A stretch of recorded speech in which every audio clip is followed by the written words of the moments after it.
రాష్ట్రంలో ఇప్పటికే విద్య, వైద్యం, వ్యవసాయం వంటి ప్రధాన రంగాల్లో ప్రైవేటీకరణ మంత్రం జపిస్తున్న చంద్రబాబు ఇప్పుడు పారిశ్రామికరణకు మూల కేంద్రమైన ఏపీఐఐసీలోనూ అదే పంథాకు తెరలేపారని వైఎస్ఆర్సీపీ అనకాపల్లి జిల్లా అధ్యక్షుడు మాజీ మంత్రి గుడివాడ అమర్నాథ్ ఆక్షేపించారు. రాష్ట్రంలో 22 ఎంఎస్ఎంఈ పార్కుల అభివృద్ధికి ఏపీఐఐసీని కాదని పీపీపీ విధానంలో ప్రైవేటు వ్యక్తులకు పనులు అప్పగించడమే ఇందుకు నిదర్శనమని ఆయన వెల్లడించారు. ఇలాంటి ప్రైవేటుకు అప్పగిస్తే ఇక సీఎంగా చంద్రబాబు ఎందుకు, మంత్రివర్గం ఎందుకు అని ప్రశ్నించారు. నాకు తెలిసి బహుశా రాష్ట్రంలో ఉన్నటువంటి అత్యంత బలమైనటువంటి కార్పొరేషన్స్ లో ఏపీఐఐసి ఒకటి. ఎందుకంటే చాలా రిచ్ కార్పొరేషన్, దాదాపు 52-53 సంవత్సరాల చరిత్ర కలిగినటువంటి కార్పొరేషన్.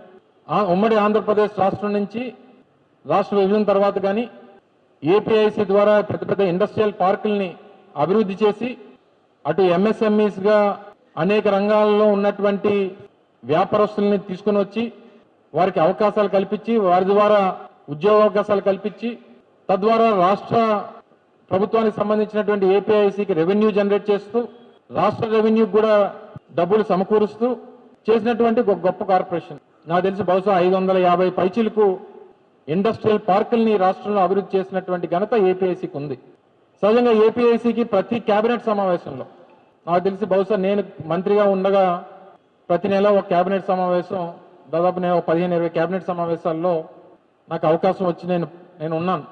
ప్రతి కేబినెట్ సమావేశంలో ప్రభుత్వానికి సంబంధించినటువంటి భూములు, ఓసారి ప్రభుత్వానికి సంబంధించిన రెవెన్యూ డిపార్ట్మెంట్కి సంబంధించినటువంటి ల్యాండ్స్ కానీ, కొన్నిసార్లు పెద్ద పెద్ద ఎక్స్టెన్స్లో పెద్ద ఇండస్ట్రీస్ ఏదన్నా వచ్చినప్పుడు ఎక్వైర్ చేయాల్సినటువంటి పరిస్థితి వచ్చినప్పుడు కానీ ఆ భూముల్ని బదలాయింపు అనేటువంటిది ప్రతి క్యాబినెట్లో కూడా కనీసం 100, 200, 300, 500, 1000 ఎకరాల్లో ఏపీఐసికి బదలాయించేటువంటి ప్రక్రియ కొనసాగుతూ ఉంటుంది. ఇది రెవెన్యూ డిపార్ట్మెంట్ నుంచి ఏపీఐసికి ఇచ్చేటువంటి ఒక ప్రక్రియ కొనసాగుతూ అనేక దశాబ్దాలుగా కొనసాగుతూ ఉంది.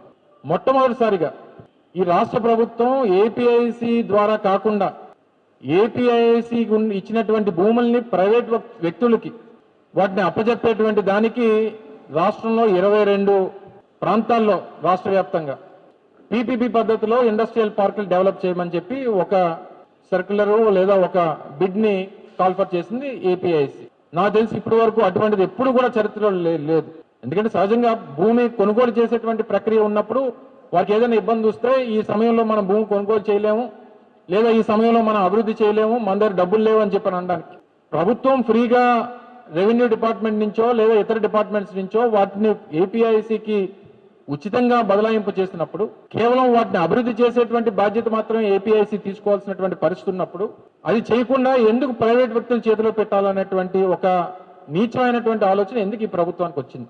ప్లస్ అందులో కూడా ఏంటి, ఆ ఏపీఐసి ఈరోజు పీపీపీ కింద ఇస్తామంటున్నటువంటి 22 ఎంఎస్ఎంఈ ఇండస్ట్రియల్ పార్క్స్ ఏవైతే ఉన్నాయో వాటిలో అసైన్ ల్యాండ్స్ అంటే అనేక మంది దళితులకు కానీ వెనుకబడినటువంటి వర్గాలకు కానీ ఇచ్చినటువంటి భూములు కూడా వారు టేక్ ఓవర్ చేసుకునేటువంటి దానికి సహజంగా రాష్ట్రంలో ఏపీఐసి ద్వారా కేటాయింపు చేసినటువంటి భూములకి, ఏపీఐసి కేటాయించినటువంటి భూములకి వారు అభివృద్ధి చేసేటువంటి ఇండస్ట్రియల్ పార్క్స్కి అందులో 22.5% ప్లాట్స్ ఎస్సీ ఎస్టీస్కి కేటాయించడానికి ఒక పాలసీ ఉంది. ఇప్పుడు కొత్తగా ఇచ్చేటువంటి ఇండస్ట్రియల్ పార్క్ పాలసీలో ఏదైతే ప్రైవేట్ వాళ్ళకి ఇస్తామని చెప్తున్నటువంటి ఈ పీపీపీ పద్ధతిలో ఇస్తామన్నటువంటి పాలసీలో అవి ఏవీ లేవు. ప్రైవేట్ వాడికి చేతిలో పెడతారట, వాడు అందులో సినిమా హాళ్ళు కట్టుకోవచ్చట, వాడు ఇందులో రెసిడెన్షియల్ హౌసింగ్ కట్టుకోవచ్చట, వాళ్ళు లేఅవుట్లు వేసుకోవచ్చట, వాడు షాపింగ్ మాల్స్ కట్టుకోవచ్చంట. అసలు ఏపీఐసి అనేటువంటిది ఇండస్ట్రియల్ ఇన్ఫ్రాస్ట్రక్చర్ కార్పొరేషన్.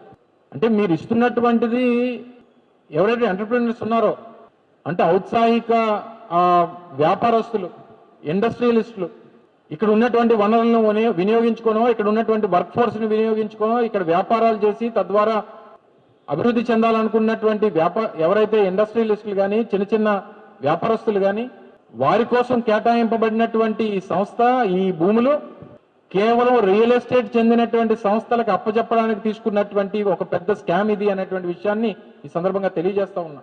ఒక ఇండస్ట్రియల్ పార్క్కి 100 ఎకరాలు, 50 ఎకరాలు, ఉదాహరణకి విశాఖపట్నంలో గోపాలపట్నం, ముడసల్లోవ, అలాగే అనకాపల్లి జిల్లాలో పరవాడ, ఇవి ఎంత అభివృద్ధి చెందినటువంటి ప్రాంతాలు మీ అందరికీ తెలుసు. ఇక్కడ ఎంతెంత విలువ ఉంటుందో మీ అందరికీ తెలుసు. నాకు తెలిసి ముడసల్లోవలో మినిమం 1 ఎకరం 50 కోట్ల రూపాయలు ఉంటుంది. అలాంటి దగ్గర ప్రభుత్వానికి సంబంధించినటువంటి సంస్థ ప్రైవేట్ వాడికి నచ్చినటువంటి పనులు చేసుకునేటువంటి దానికి మీరు అవకాశం కల్పిస్తే, అంటే మీరు రియల్ ఎస్టేట్ వ్యాపారం చేయడానికి మీకు ఈ ప్రభుత్వాన్ని మీ చేతిలో పెట్టారా, లేదా ప్రైవేట్ వ్యక్తుల చేతిలో ప్రభుత్వ ఆస్తులు పెట్టడానికి మీకు ఈ అవకాశాన్ని ప్రజలు కల్పించారా? ఒకసారి ప్రభుత్వ పెద్దలు సమాధానం చెప్పాలి. ఆ ప్రైవేట్ వాళ్ళే రోడ్లు వేసుకుంటారట, ప్రైవేట్ వాళ్ళే టోల్ గేట్లు పెట్టుకుంటారట, ప్రైవేట్ వాళ్ళే డబ్బులు కలెక్ట్ చేసుకుంటారట, వాళ్ళే చేసుకుంటారని చెప్పి కొత్తగా చెప్తా ఉన్నారు ప్రభుత్వం. అంటే మరి ఇంక ముఖ్యమంత్రిగా ఉన్నటువంటి చంద్రబాబు నాయుడు గారు దేనికి, వారి కేబినెట్ లో ఉన్నటువంటి 24 మంది మంత్రులు దేనికి, రాష్ట్రంలో ఉన్నటువంటి వ్యవస్థలు దేనికి, దేనికి మీకు ఈ రాష్ట్రంలో ప్రజలు అవకాశం ఇచ్చింది?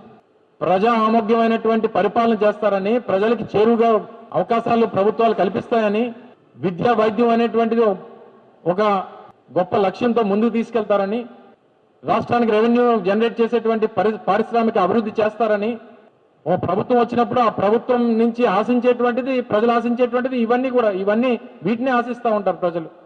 ఇవన్నీ తీసుకెళ్లి ప్రైవేట్ వాళ్ళ చేతిలో పెడితే వాళ్ళు మీరు దేనికి? రేపు పొద్దున్న నేను ఈ పరిపాలన కూడా చేయలేను, నా ఫ్రెండ్ సింగపూర్లో ఈశ్వరన్ ఉన్నాడు, ఆ ఈశ్వరన్ తీసుకుని ఆయన చేతిలో పరిపాలన కూడా పెట్టేస్తాను, పరిపాలన కూడా ప్రైవేట్ పరం చేస్తాను అనేటువంటి పరిస్థితులు రేపు రానున్నటువంటి కాలంలో రాష్ట్రంలో కనబడతా ఉన్నాయి. ఏ ప్రభుత్వానికన్నా ప్రధానమైనటువంటి లక్ష్యాలు, ఒక ప్రభుత్వం రాష్ట్రంలో ఏర్పాటైనప్పుడు, ఒక నాయకుడు దాన్ని పాలించేటువంటి అవకాశం తీసుకున్నప్పుడు, ప్రజలు కోరుకునేటువంటిది, ప్రజలు వారి నుంచి ఆశించేటువంటిది, మనకు మంచి మెరుగైనటువంటి జీవనం దొరుకుతుంది, నా పిల్లలకి మెరుగైనటువంటి విద్య అందుతుంది, మాకేదైనా కష్టం వస్తే మెరుగైనటువంటి వైద్యం అందుతుంది, మాకేదైనా ఆపద వస్తే ప్రభుత్వం దాన్ని మమ్మల్ని ఆదుకుంటుంది అనేటువంటి ఒక ఆశతో ప్రజలు ఓట్లేసి అవకాశాలు కల్పిస్తూ ఉంటారు.